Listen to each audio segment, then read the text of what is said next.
Good evening, and thank you so much for attending this presentation tonight. My name is Mark Klapach-Mathias, and I am here representing two of the sponsors for tonight's event, including the University of Wisconsin River Falls Office of Sustainability and the community group Hope for Creation. Our additional sponsors this evening include our host, the River Falls Public Library, the St. Croix River Association, Powerful Choices, and the School District of River Falls. Thank you again to all of our sponsors for your collaboration in this series and for the hard work that you are doing in our community and region. If any of the viewers tonight would like to get in touch with any of these organizations, feel free to email sustainability@uwrf.edu and we will get you the contact information for each. Many of these groups also have websites and Facebook pages. Without further ado, it is my pleasure to introduce Tia Nelson. Tia is internationally recognized as a tireless champion for environmental stewardship and climate change education. She spent 17 years with the Nature Conservancy in government relations as a policy advisor for Latin America, and later as the first director of the Global Climate Change Initiative. For this work, she received the EPA's Climate Protection Award in 2000. Tia returned home to Wisconsin to serve as executive secretary to the Wisconsin Board of Commissioners of Public Lands, which included a gubernatorial appointment as co-chair of Wisconsin's Task Force on Global Warming. She has also advised the Outrider Foundation on its climate change program and outreach initiatives. Tia, thank you so much for all of your work and for presenting tonight. I will now hand it over to you. Oh, thank you so much, Mark. I'm really pleased to be with you this evening, and pleased to have the opportunity to make a presentation, tell a story for you about the past and the present and how I see the future of environmental advocacy in our effort, our collective effort to build a brighter future. If our viewers take nothing else away from my talk, I hope that you all hear and understand and take home with you this very basic concept of individual action matters. And it is a deep part of my values and motivation and how I walk about the world. It came to me from my parents. But I think the best way to approach this is to tell you a story. And the story begins in Polk County, where there was a little boy in a little town with really big dreams. And we've got an image that Kim is going to show us. I've got someone else running the slide deck. Thank you, Kim. This is Main Street in my father's hometown in Clear Lake in Polk County. And his sense of place and his experience as a child growing up in this town played really critical role in defining who this young man grew up to be and how he came to commit himself to environmental conservation and advocacy. And it is, no matter how many times I tell the story, it is a source of great inspiration to me. I visited Clear Lake many times with my father. My grandfather was Anton Nelson. He was the doctor in town. You can see in this image, there's a little cafe on the right.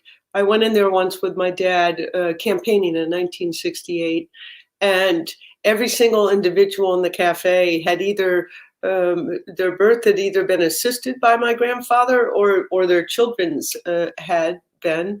And my father frequently was helping his dad running that medical practice, typically running the horses and the sleds to home visits at the time. And his roots and his sense of place, the experiences he had in nature growing up in this town really formed who he was and really formed his vision and dreams for the future. And the story started when he was 10 years old and his dad put him in a Model T Ford, not unlike what you're seeing there on Main Street. And he drove him from Clear Lake over to Amory, which my father jokingly called the budding metropolis of Polk County. And if you know the place, you're in on the joke. Instead of more words from me on this in this manner, let's take a look at this video that I helped PBS produce to tell the story. It's about 4 minutes, and it give it a go there, please, Kim.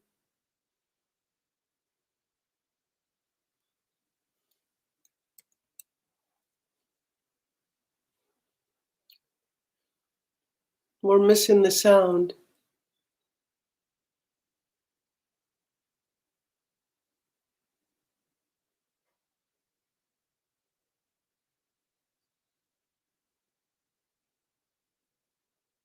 Thanks for your patience. Kim will start it over with the sound.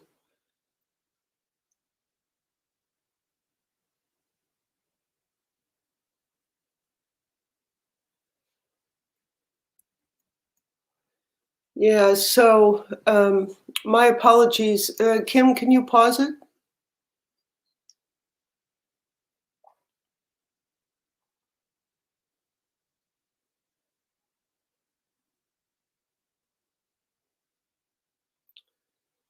Thanks. While she tries to restart it with the sound, and it's okay. I can go on without it, but let's give Kim just another minute to try to restart it. And while she does that, I'll continue to talk a little bit. So one of the things that's really interesting to me about my father's experience as a little boy in Clear Lake is that he was asked often how he came to have his environmental ethos. And he said, I got it by osmosis growing up in Clear Lake.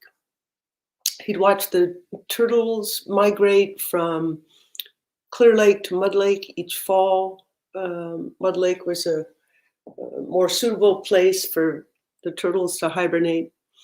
And he was fascinated by the fact that the turtles could figure out how to get from one place to the other. Kim, if you can show me if you're ready to start again.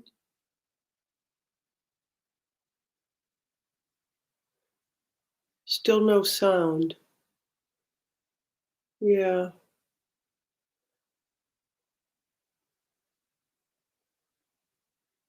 Thanks for your patience, everyone. Thanks for your help, Kim. Yeah. Still no sound. Well, maybe best that we skip this. Maybe Kim, you can figure it out in the background, and we can come back to it. I appreciate everyone's patience. Unless you want to try one more time.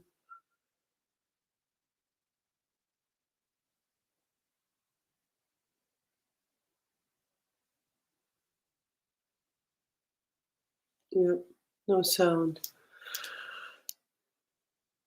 So we'll move on. This image I've included. This is my father canoeing the Nemacogan River. He fished and canoed and camped this river with his father. He fished and canoed and camped the St. Croix River. And in this particular image, he's leading a flotilla down the Nemacogan River to advocate for adding the St. Croix and the Nemacogan to the Wild and Scenic Rivers Act. And the really extraordinary public servant who sadly passed just weeks ago, Walter, I called him Fritz growing up, Walter Mondale, the former United States Senator from Minnesota and later Vice President of the United States under Jimmy Carter. My father enlisted Fritz to help him advance this legislation to protect the St. Croix and the Nemacogan. And Fritz joked to me quite often that my father, when they served in the Senate together, my father roped him into some really tough challenges and battles in the Senate, and this particular legislation designating this river and the St. Croix as a part of the Wild and Scenic Rivers Act, Fritz would laugh. He'd say, you know, damn it, he forgot to tell me the opposition was on my side of the river. And then he'd go on to say how proud he was of the hard battles he fought at my father's side. And I show you this. That's Jimmy Mustache, the chief of the Ojibwe tribe on the reservation on the river there, just outside of Hayward. I show you this image because it's interesting to me that my father's childhood experiences became the things and aspirations and places that he sought to protect as conservation governor and United States Senator, and continued to dedicate his life to at the Wilderness Society, which he joined in 1980. He'd served 3 terms in the United States Senate. He lost the election in 1980 when Ronald Reagan was elected president. He called it an invitation he couldn't refuse. And he spent the rest of his life at the Wilderness Society. And had we been able to watch the PBS video, which presumably we can provide a link to for those of you who are interested, it's quite beautiful, and I enjoyed making it very much. At the very end of the video, my father's asked why at the age of 88 he was still going to work every day at the Wilderness Society. And his answer was very simple. And it was this: the job's not done. So these experiences of place and childhood became imbued in him and became his life's path. And that's really interesting to me. We'll go on to the next slide. Another place that affected him in the same way, his father took him to the Apostle Islands. That's the largest freshwater archipelago in the world. 22 islands. It's my favorite place. It's become my favorite place in the world. I spend every summer solstice there. That's my birthday. I sail with a group of friends to watch the solstice sunset. I've taken a portion of my father's remains there, and with a tribal elder from Red Cliff, distributed some of his ashes in Raspberry Bay. A really remarkable place. My father was taken there by his father, and then it became a part of his life's work to seek to protect those islands. And it's interesting to me that some years after the national park was established, George W. Bush renamed 18 of the 22 islands the Gaylord Nelson Wilderness Area. This image of my father here was just a year before he passed away. He was frail, but he was still returning to those places of his childhood, returning to those places that he fought so hard all his life to protect as a part of preserving nature and building a brighter future. Next slide, please. So what you would have seen in the video is the part of the story where my father, he was 10 years old when his father took him to see a speech from Bob La Follette, driving him in that Model T Ford from Clear Lake to Amory to hear a speech from Robert La Follette Jr.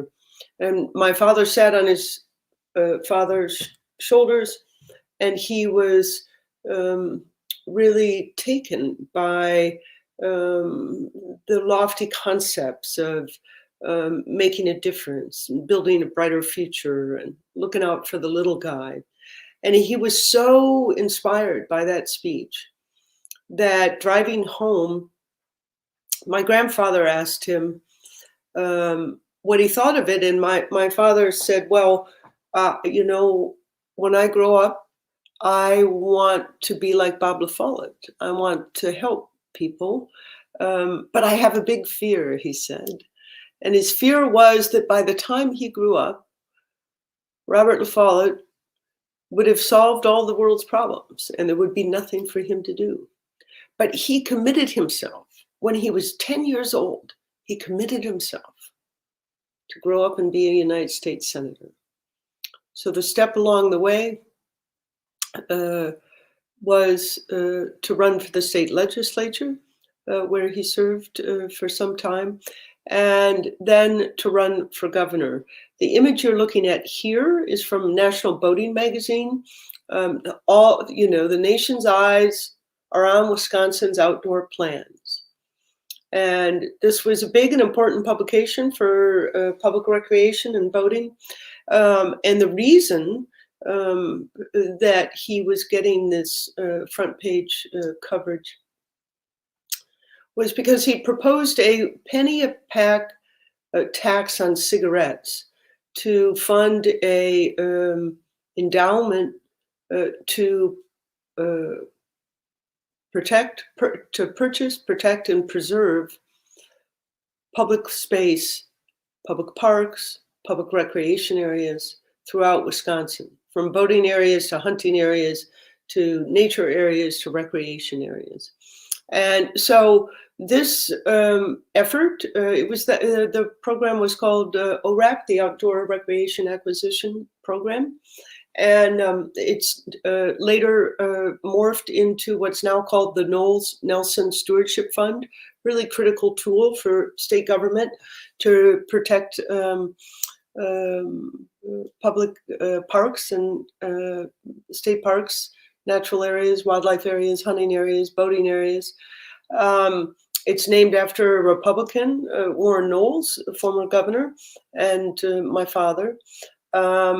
Got my father the moniker, the conservation governor, and off he goes to what he subsequently elected to the United States Senate, and off he goes to Washington, imagining that he can share the success and the public relations success of his efforts as the conservation governor with his fellow U.S. senators and persuade them to pay more attention to the issues of clean air and clean water and sustainability. And we'll look at the next slide. That did not turn out to be the case. His first effort was in 1963. This is a letter from John F. Kennedy in which the president is indicating to my father that Arthur Schlesinger, who was his chief of staff in the White House, had brought forward my father's idea about a conservation tour. And my father's idea was that the president would tour the country and talk about these critical issues of pollution, and that somehow the president's leadership on this issue would precipitate a more robust conversation about protecting our environment. And so the conservation tour was launched, but it was a complete failure and a great disappointment to my father. we'll look at the next image. You can see my father to the left of President Kennedy. You can see Governor John Reynolds to the right of President Kennedy. In the background is Stuart Udall, the Interior Secretary at the time. And back there with the short cropped hair and the impish grin is Martin Hansen, a great conservationist who passed some years ago, who was behind many of my father's bold environmental ideas. And it's important to make note that as great a leader as my father was, it really was a combination of his leadership and his rhetorical skills and his charisma with a lot of people working behind the scenes to help him, like Martin Hansen, who is in this image. But there was another critical component, which was the response of individuals. Back to this idea that individual action matters. It was the response of individuals to his calls to action that really empowered what happened in the environmental decade that followed the first Earth Day. We'll look on. So, as I mentioned, in 1963, the conservation tour with President Kennedy was a failure. It was actually cut short. It was such a failure. The president was assassinated a few months later.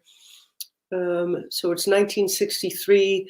My father struggles from 1963 to 1969, feeling very frustrated and defeated, disappointed in his inability to get Congress to pay attention to these critical issues of clean air and clean water. And, keep in mind, in 1969, there was no EPA, there was no Clean Air Act, there was no Clean Water Act. None of those things existed. Our rights, our guaranteed rights to breathe clean air and drink clean water didn't exist legally. So he went out to Santa Barbara. This part of the story is also in the video. He went out to Santa Barbara where the largest oil spill in American history had occurred. He got on a plane and he picked up a Ramparts magazine. And the cover story was about how anti-war teach-ins on college campuses were changing the national narrative on the morality of the Vietnam War. And that's when he got an idea. And he said to himself, that's it. I will call for a teach-in on the environment. And he gave a speech in Seattle that he scribbled without a lot of forethought, calling for all the teachers across the country to set aside a single day to teach about the environment. And he didn't attempt to prescribe what they should teach about.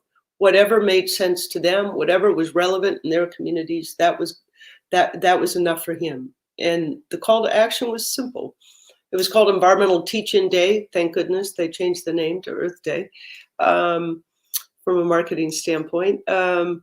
So he called on teachers across the country to set aside a day. He picked April 22nd because it was not occurring during spring, but he knew that students, activism, and student participation would be critical to the success of Earth Day. And he picked April 22nd because it wasn't spring break and it wasn't end of semester exams.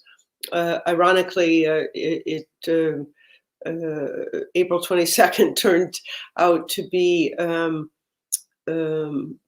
Vladimir Lenin, the communist's birthday, and my father was accused by the John Birch Society of some type of covert effort to recognize the birthday of a communist. And in my father's good humor, he responded, well, whatever the population of the world was at the time, and that there were a lot of good people and bad people born on that day. Include in the good people category included Saint Francis of Assisi and his aunt Tilly. So Earth Day was successful beyond his wildest dreams. And it's interesting to think about why. Let's look at the next slide. So 20 million people gathered on that day, April 22nd, 1970. It was the largest event in American history. Today, it's a global event. Over 1 billion people, 190 plus countries, and 1 billion people celebrate Earth Day in some form or another. But on April 22nd, 1970, in the United States of America, the largest event in the history of the country, it occurred, and 20 million people gathered.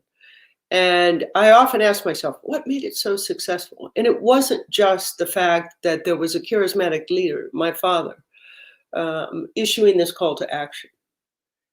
It was the response of individuals to that call to action, to make meaning of this.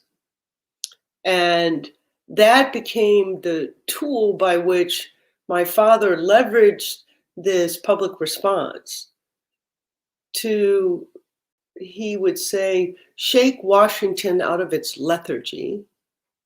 Those were his exact words. I wanted to shake Washington out of its lethargy to address these critical issues of the future of mankind. Next slide, please. So on State Street, an entomology professor put up this booth, not particularly sophisticated.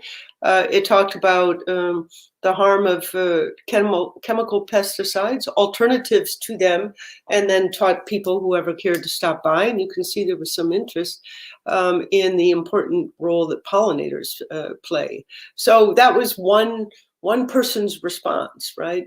Next slide.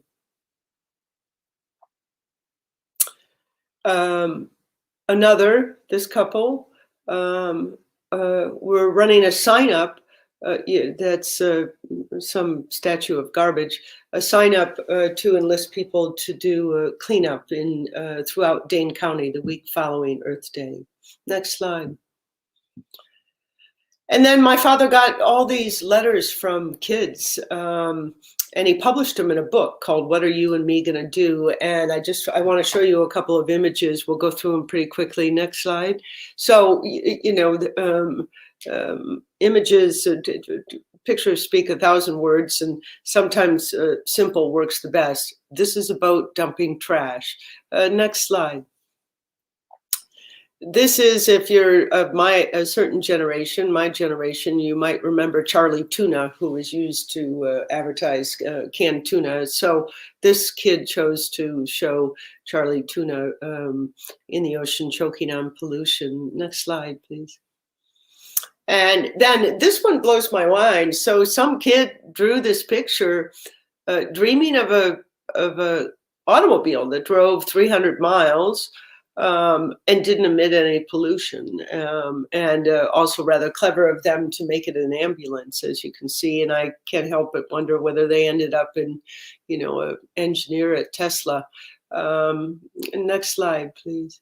And so some drew these pictures, which I think are very powerful. The kids were really touched. And this is from a kid who was concerned about the destruction of the Everglades, and makes the brilliant observation. The Everglades is a very beautiful place. They can build airports, but we can't build Everglades. Please reply. Next slide, please. So that Adam Rome wrote this brilliant book about the history of Earth Day. And if you want to know more, I would encourage you to read it. Adam puts forward the hypotheses that the genius of Earth Day was that my father didn't attempt to prescribe what happened in every, a top-down sort of agenda for Earth Day, but rather to encourage every community to do what made sense to them. So the entomology professor had his booth, and that couple did cleanup in Dane County. Other people protested. Other people planted trees. It didn't matter to my father what exactly you did. What mattered was that you did something. And that was the genius of Earth Day, in my opinion. Next slide. So just to hold my, for the 50th anniversary, I wanted to make a film, not just to reflect and honor my father's role as the founder of Earth Day, as personally important as that is to me, but I wanted to remind people that my father's original call to action was bipartisan, multi-generational, and it had this really significant social justice call to action. And I thought long and hard for the year coming up, leading up to the anniversary, about how I could capture that story and tell it in a way that wasn't just a reflection on the past, but also looked at the present and looked towards the future. And I feel very blessed that I was able to get a youth activist, Varshini Prakash, co-founder of the Sunrise Movement, and a conservative Republican, former climate change skeptic, former member of Congress, really special guy, Bob Inglis, to join me in essence, bookending the story and demonstrating that the movement was, is, and must be multi-generational, bipartisan, and include those social justice elements. So let's take a look at the film, please.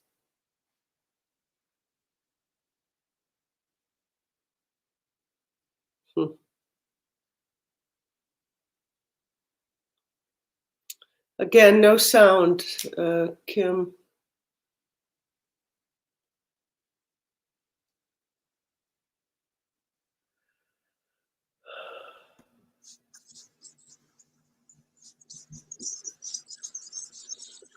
Are you there, Kim? Water and scenic beauty while forgetting about the worst environments in America. Our goal is an environment of decency, quality, and mutual respect for all human beings and all other living creatures. Our goal is a decent environment in its broadest and deepest sense, and it will require a long, sustained political, moral, ethical, and financial commitment far beyond any commitment ever made by any society in the history of man.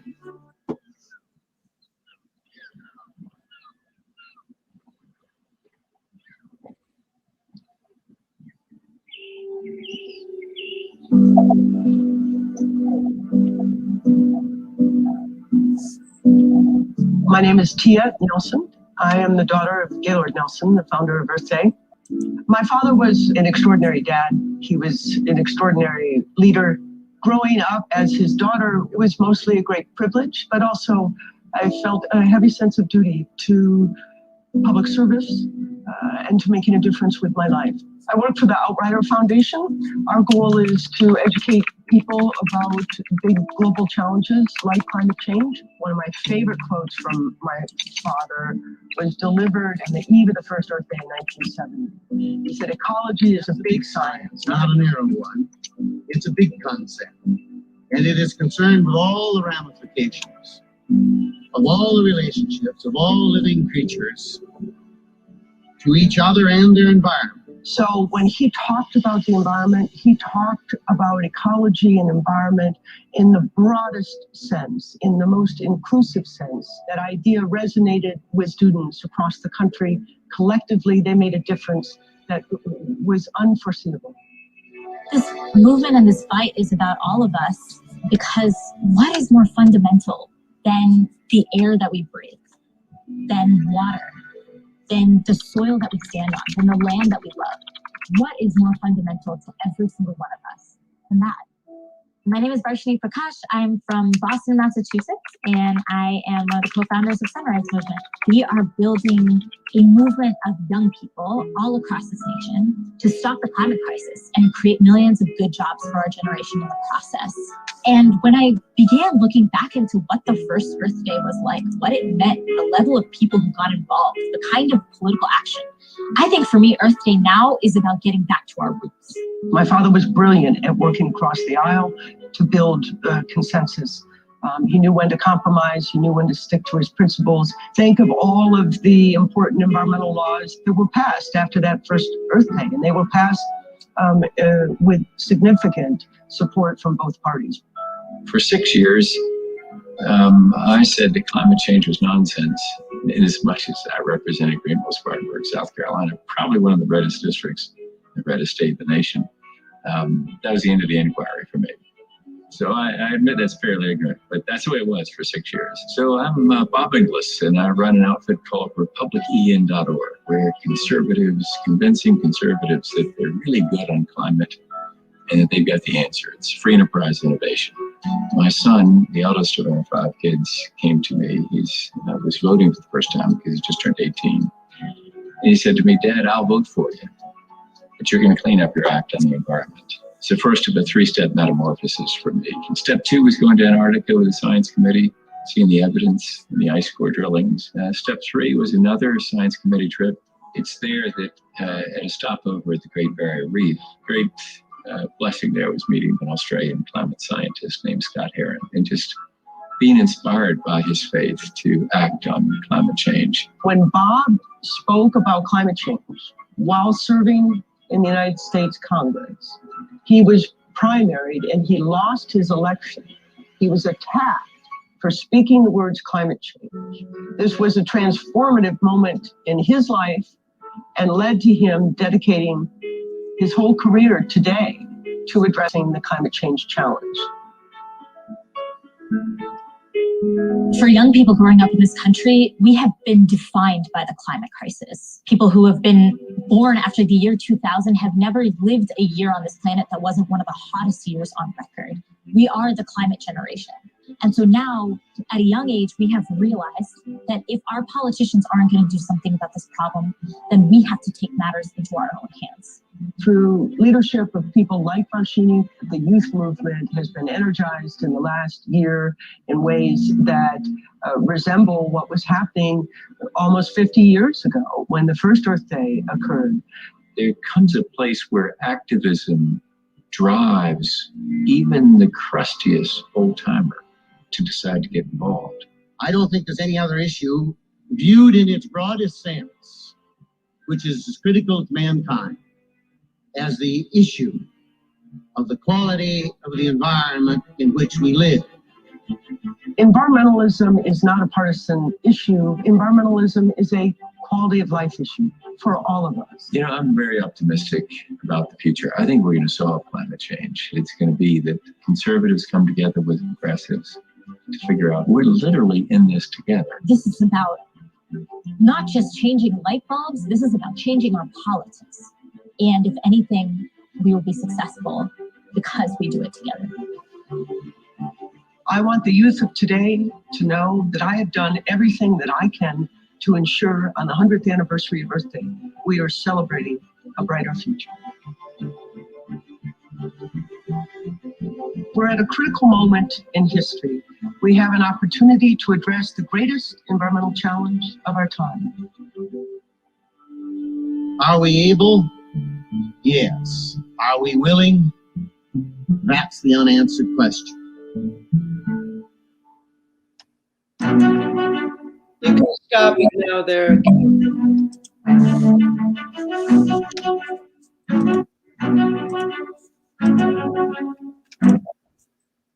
Yes, thank you.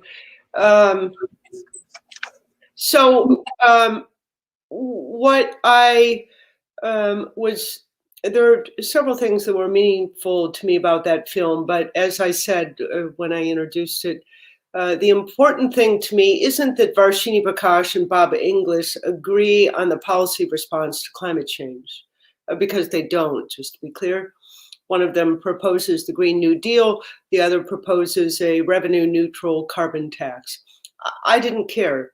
What I cared about was that this represented political diversity, generational diversity, a recognition that justice and the environment were intertwined and determining factors in how we build a brighter future. So I was very grateful to both of them, and on the theme of finding the right messengers to, in essence, speak, not just speak to the choir, but grow the congregation. Bob English helps with that. He's a Republican. He's also an evangelical Christian. He's dedicated his life to addressing the challenge of climate change. In front of you now is another really special friend to me that I met through my work at Outrider in seeking not just the right messages to build those bridges to a brighter future, but the right messengers. I can't speak to the audience that Bob English spoke to because I wouldn't be credible with them any more than I could speak to a Brewers fan because I don't know a darn thing about baseball. Everything I know is that Burley Grimes, who threw the last legal spitball, was also from Clear Lake, Wisconsin, and the museum there is dedicated to my dad and Burley Grimes. It might be the only museum in America where you can go and hold a gavel from a United States senator and a baseball mitt from a famous pitcher. And so here's Brent Suter, Milwaukee Brewers pitcher, wonderful guy, leader on the field and off, and a big environmentalist, graduate in sustainability and the environment. And he was really concerned about what he was seeing with all the single-use plastic in the dugout at his baseball games. And so he started a campaign called Strike Out Waste. And the Brewers picked it up. His teammates picked it up. Let's look at the next image. So here he is all proud. He launched the Strike Out Waste campaign and got over 100 of his fellow players to promise not to use single-use plastic, and he gave them all reusable water bottles. And here he is. He's a cool guy. I encourage you, if you're on social media, follow him on Twitter.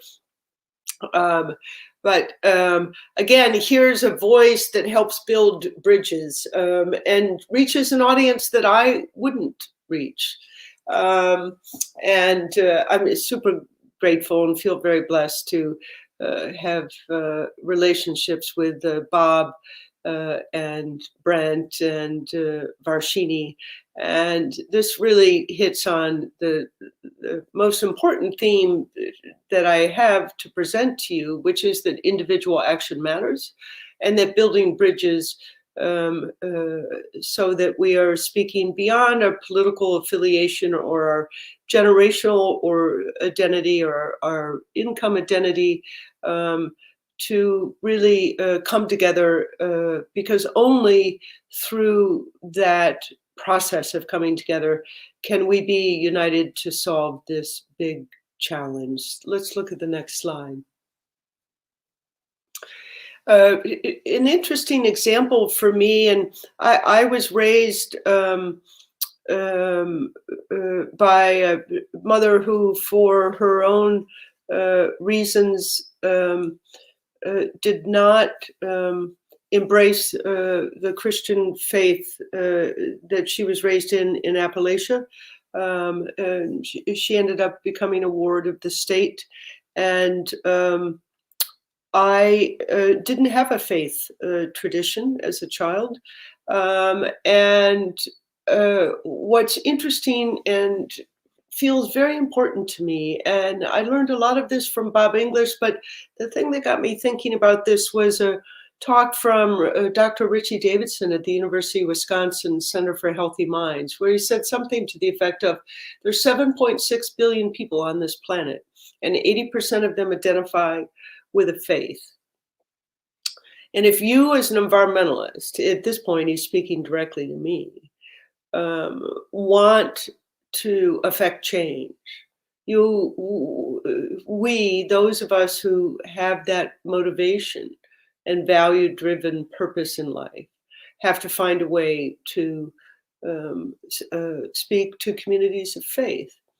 And very interesting to me that Pope Francis wrote a very long, powerful encyclical, it's called, in which he connects climate change and social justice, and economic, political, environmental, and social prosperity as being the critical questions facing humanity today through the lens of climate change. Very interesting and powerful, I think, to me. Let's take a look at the next slide. So it's very easy to be lost, certainly for me anyway, as someone who has spent their life in this place, in a sense of gloom. But I choose to focus on the solutions, whether it's building those bridges across political or faith-based or generational-based divides, and building those bridges, or simply looking at the solutions. This is my favorite book on climate solutions. It will inspire you. It inspires me every day. I have multiple copies. Give them away as gifts. Project Drawdown ranks the 100 top climate solutions, their costs, their benefits. Let's take a look at the next slide. Fascinating to me, 26 out of the 100 climate solutions are related to the production of food, the management of forests, and how we use our land. That's really important to me as a conservationist. Next slide, please. And here's some of the top rankings. Protecting tropical forests. Destroying tropical forests is a huge source of global greenhouse gas emissions. Sustainably managing and protecting temperate forests, doing conservation agriculture, regenerative agriculture, tree intercropping, managing our grazed lands, doing farmland restoration. These are all really important climate solutions, and we don't think about them that much. There's a lot of talk about clean energy, very important, but I didn't have time in this talk to show you a pie chart. If you look at global greenhouse gas emissions, approximately 25% of global greenhouse gas emissions are coming from the generation of electricity. Right behind it, at 24%, effectively the same amount, is how we use our land, how we produce our food. That's amazing to me, and we don't talk about it enough. And here in Wisconsin, I think we can be a big part of the climate solution. Let's look at the next slide. And the next slide, please. There's an excellent report on I call it the Wiki report, wonky acronym, Wisconsin Initiative on Climate Change, done in a collaboration between the University of Wisconsin and the Department of Natural Resources.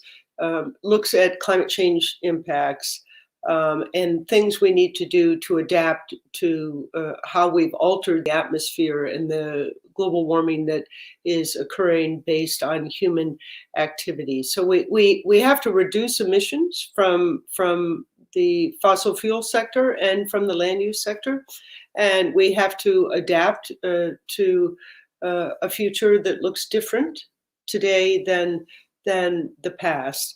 And this is a great resource for those who want to see a little more about what the impacts are right now in Wisconsin. Next slide, please.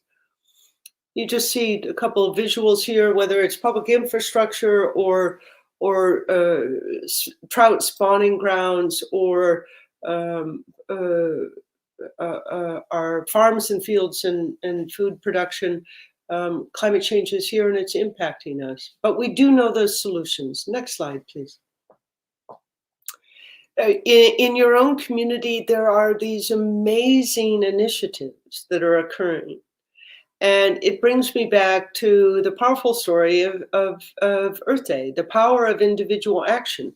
The fact that Earth Day was successful because of what individuals decided to do collectively and as individuals in their community. Hope for Creation, the University of Wisconsin River Falls Office of Sustainability, Powerful Choices. All of these things are hugely important and are agents for change. And nothing is too small in terms of living our values, engaging in our communities, and being a part of building that brighter future. Next slide, please. A couple more groups, Sustain Hudson and Jonah, also working in your community, great groups. Next slide, please. If you don't know about it, there's a Citizen Climate Lobby. It's bipartisan, grassroots environmental group that trains and supports volunteers to build relationships with their elected representatives. This is really critical, right? It's really critical that we engage with our elected representatives, whether it's the city council or the state legislature or Congress. It's critical that we become engaged. And what I love about the Citizen Climate Lobby is they train citizen lobbyists in their community. They are present in every congressional district in the United States of America. So there is a chapter right there where you live. And they are empowering citizens to lobby for climate action.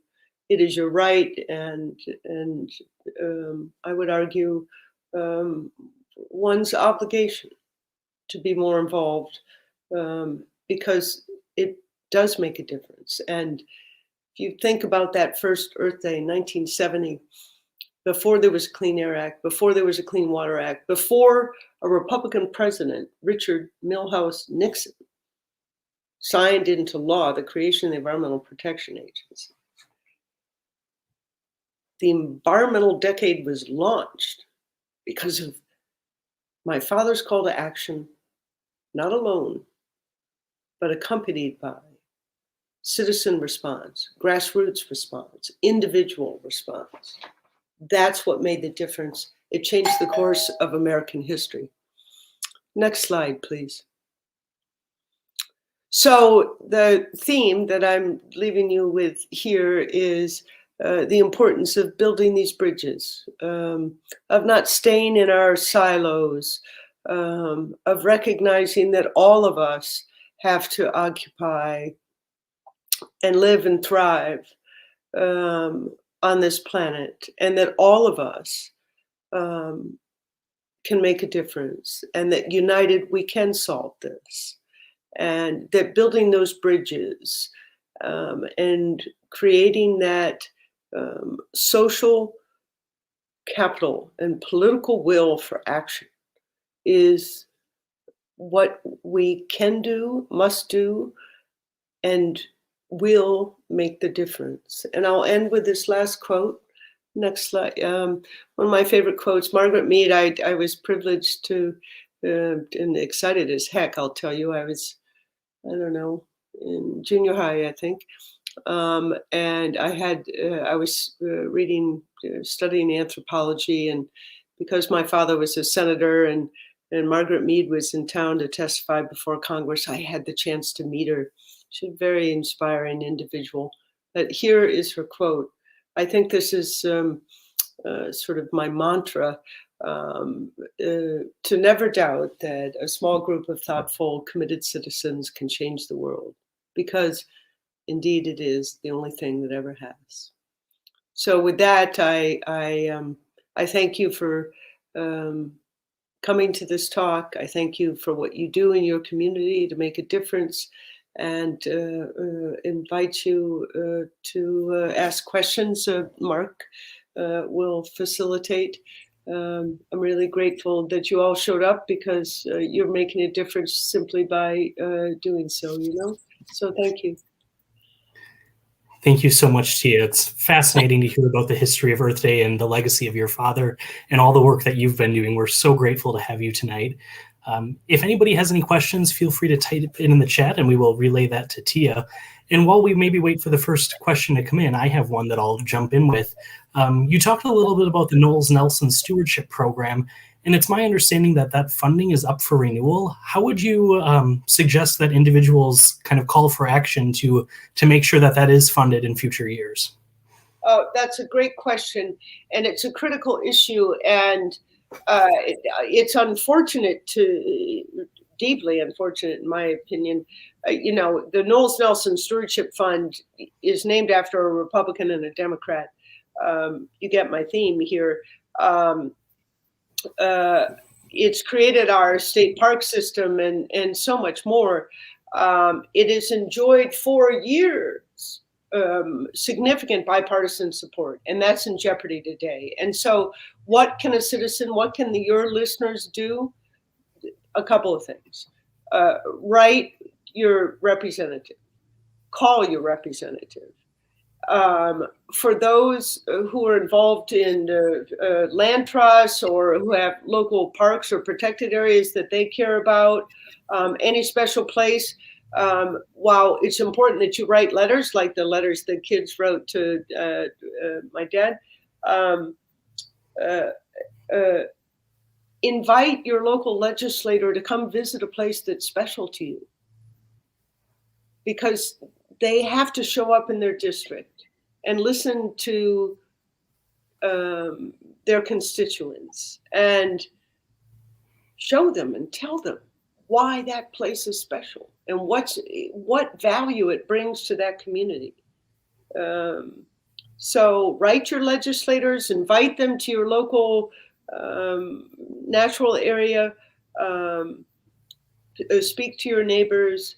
We're at a really critical moment to renew the Knowles Nelson Stewardship Fund and continue the protection of public land in the state of Wisconsin, which my father dedicated his life to. But you might be amused to know that Tommy Thompson, the former Republican governor, Tommy and I are very, very close. And Tommy likes to brag to me that he's protected more land in Wisconsin than my father has. And I tease him. I say, that's only because you were governor for so damn long. But he's very proud.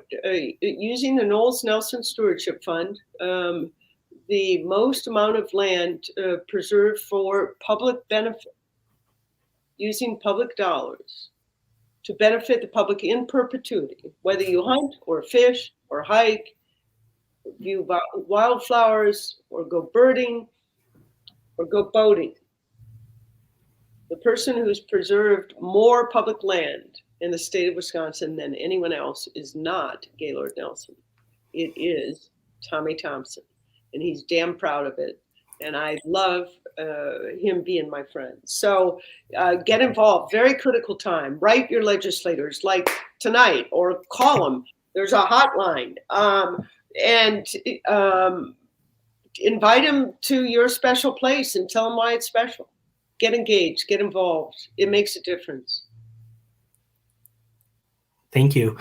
The next question, is a comment. Thank you for your personal detailed story of the origin of Earth Day. What did you do on the first Earth Day? What did you personally do? Oh, that's hysterical.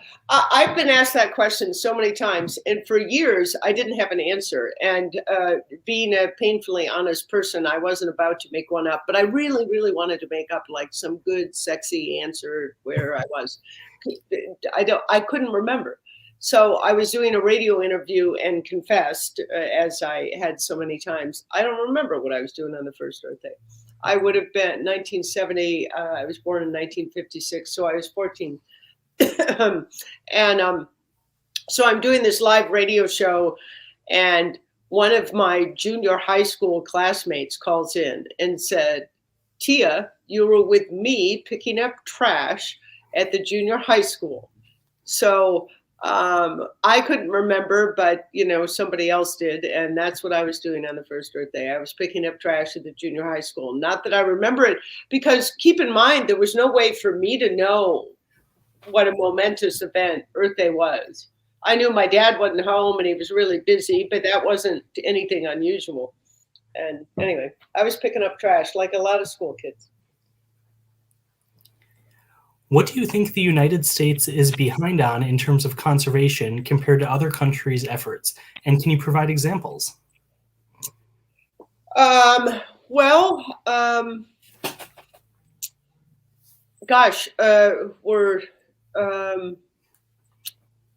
think we have historically been remarkable in preserving and protecting and conserving public land. But each time, 2 steps forward, 1 step back.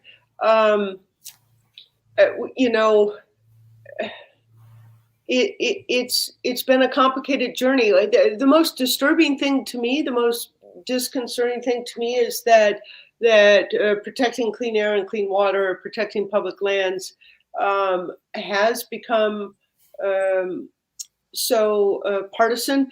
I'll tell you that after the first Earth Day, 1972, the Clean Air Act passed without just one no vote.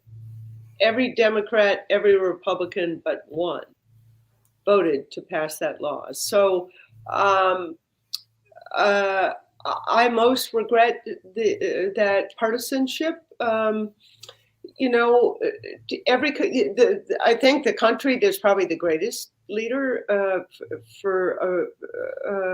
there's probably 2, one of which many people will have heard of, and the other of which probably not, but equally remarkable. Costa Rica and Botswana. And Botswana has done amazing things to protect and preserve public land in their country. And the U.S. journey has been up and down, As words are important, is it time to change climate change to climate emergency? Yeah, words are important, and messaging is, some people suggest climate crisis. Climate emergency works for me. Heck, I'm so old and I've been at this so long. I've been through a bunch of debates about whether you use the words global warming or climate change, right? Words do matter. I certainly think it is an emergency. When I talk about it, I like the climate urgency. There is an urgency to this crisis. So whether it's a crisis or an emergency or an urgency, all of those things are true. And I'll leave it to branding and communications and marketing people to figure out what words work best. Global warming, became hyper politicized because of Al Gore's inconvenient truth. And suddenly, well, that's a whole nother conversation. I won't go into it now. Any more questions? It looks like that is all of the questions that we're going to do tonight. So thank you again, Tia, for all of your information, your hard work. You've just inspired us so much tonight, I think, to really take action in our community and beyond to make sure that we're contributing to moving forward in a positive way. So that's great. I'm really grateful. And I hope that you guys can put up that PBS video that we couldn't play at the beginning is really sweet. And I loved making it. And Wisconsin Public Television makes these biography series. It's only 4 minutes. It's delightful. So I hope you can share it or put it on your website or whatever. And I'm grateful to you for inviting me to be here, and to Kim for help, and to Mike, and to our audience for being interested. And just please don't forget, individual action, it does matter, and it makes a difference. And I feel really grateful. Thank you, Tia. For all of our viewers, just a reminder that this is the last presentation in our climate change series for this year. We're currently having conversations about what a similar series might look like again starting in the fall. So stay tuned for additional opportunities to engage with wonderful presenters such as Tia and all of the other ones we've had.